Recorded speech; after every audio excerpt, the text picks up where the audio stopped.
Warning: the following program may contain opinions, favoritism, intolerance, biased views, random fight or nut hugging. If any of this offends you, we suggest you find counter-programming that only agrees with your point of view. Thank you.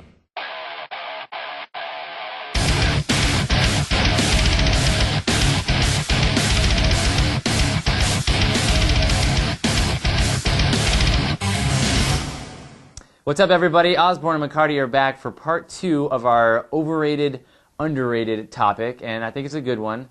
If you haven't, go ahead and watch part 1 where we talk about guys we think are overrated or overappreciated. Now we're going to give you the flip side, guys that we think are underrated or underappreciated. Some of these guys fall into one of those categories, or some of them are both. But let's talk about the first one. And I think I'm going to pass this one over to Jared because he seems to know this guy pretty well. They've met before, and he made our list. I think it was pretty unanimous on all of us, but let's let you talk about it. Gray Maynard. I mean, this guy, he's done some work in the UFC. Not impressive, which is why I think he's underrated. Most of his fights go unanimous decision. Yeah. But the guy hasn't lost. I mean, he has one no contest. Why isn't this guy getting more? I don't know. Why isn't he getting appreciated like other guys, you know? I see like he's got the same kind of scenario that John Fitch had. It's like they give him fighters to fight, he wins, and it's like, it's just not recognized, you know what I mean? And I think because Fitch and Maynard's style is pretty, I wouldn't call it necessarily a boring. Well, yeah, maybe I will call it a little boring, because, you know, you were living in a day and age where you have, you know, Machitas and Shoguns and Anderson Silvas that are just put on these shows, and then you got these kind of just solid, you know, dust of the earth type guys, you know, that put on good fights, but they usually go decision, like you mentioned, but they are wins, and they don't get recognized. So Gray Maynard's kind of in that category, but I think he understands this, and he's talking about, you know, putting on a show and giving some people, you know, something that they haven't seen before. They don't want to see Gray Maynard take it down and just beat on you and be a bully. They're ready for something new. So, Gray, you are in control of your destiny, man.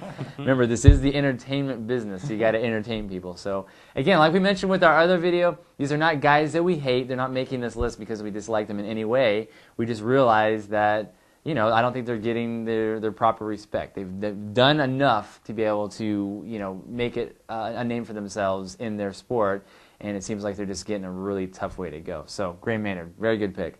I'm going to take it next one, if that's all right with you, Matt. Fine. I got Mike Swick, and I've talked about this a few times on other videos. Swick, same kind of thing. You know, he comes out of Ultimate Fighter. They give him fights, and some of them are against good guys. You know, he's fought, you know, Okami and who else has he fought?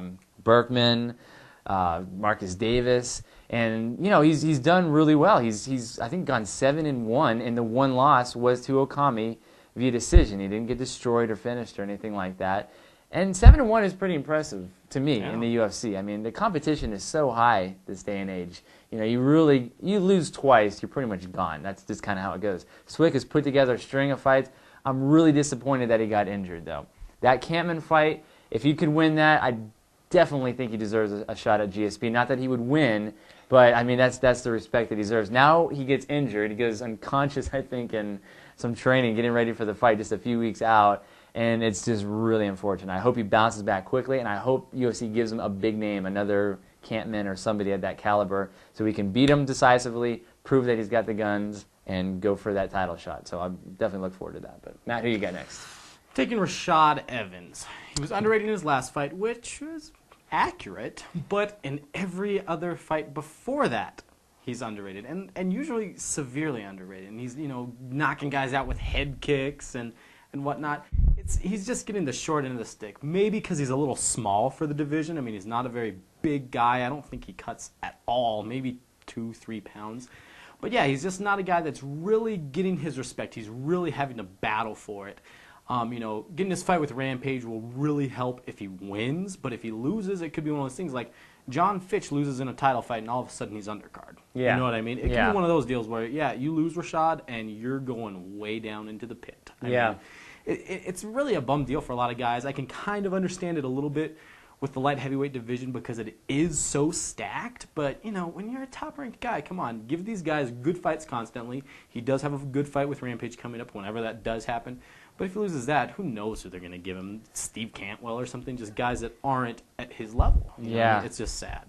Well, you raised a really good point because he had the belts and he was an underdog. Underdog. I mean, Machida for sure is a really tough test, and it was very obvious to anybody who watched that fight that Rashad was just out of his element. But I can't think of a time where a person who had the belt was the underdog in their own title fight. Have you seen that before? No. I'd be interested to see if that's ever happened before. I know there's a lot of you guys out there that are just experts. Go Wikipedia or whatever you got to do. Pull up some stats and see if that's ever happened where a guy's, defending his belt and he's considered the underdog. I don't know if that's happened before, but I'd definitely be curious.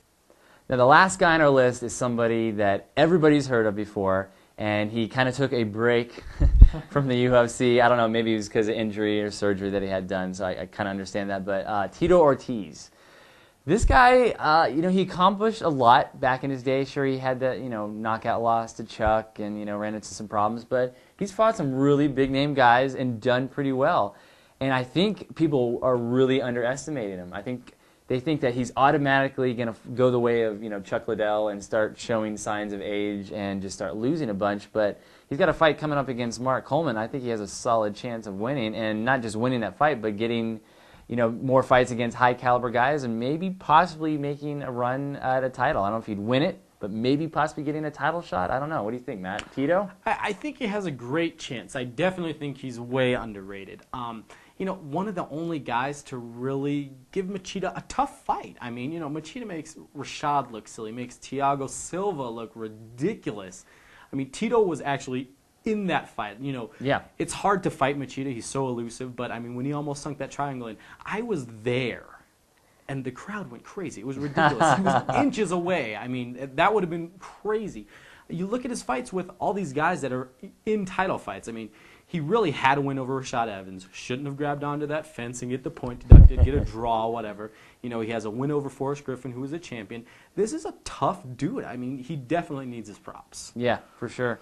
And Tito, and as do all these other guys, they definitely have their chance to prove that they deserve to be where they're at. If they are underappreciated at this point, it's really in their hands. They start pulling off some crazy wins, they can get that respect. And, with UFC, you really want to see crazy good fights because that just leads to more MMA fans. You come over and you see a boring fight, it's going to be hard to get that person to want to watch fights again. But I think Tito can definitely bring some interesting matchups, and I don't know, we'll see what happens. But Jared, what do you think? Tito, he's got a good chance? I think he does. I would love to see another fight with him and Machida. But, he does have to work his way back up. He's starting kind of low, in my opinion, against Coleman.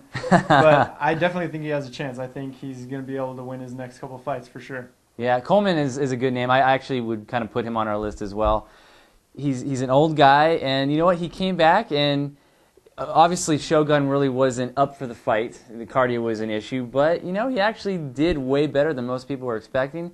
And he comes in and he destroys a fan favorite like Stephan Bonner. That shows that he's really trying to prove that he still has something to offer. So, having Tito and him matched up is a really good thing, and I think one of those guys is going to be able to prove that they still got it and continue on to greater things. But again, we think this is a very interesting topic, and again, we've listed a few names. I'm sure we forgot many, so that's up to you guys to fill in the blanks for us. Put some other names. Let us know what you think of our comments, and we'll definitely try to read them and respond to them. But guys, thank you very much. I'm Josh Osborne. Matt McCarty. Jared McCarty. And we'll catch you on the next MMA Talk.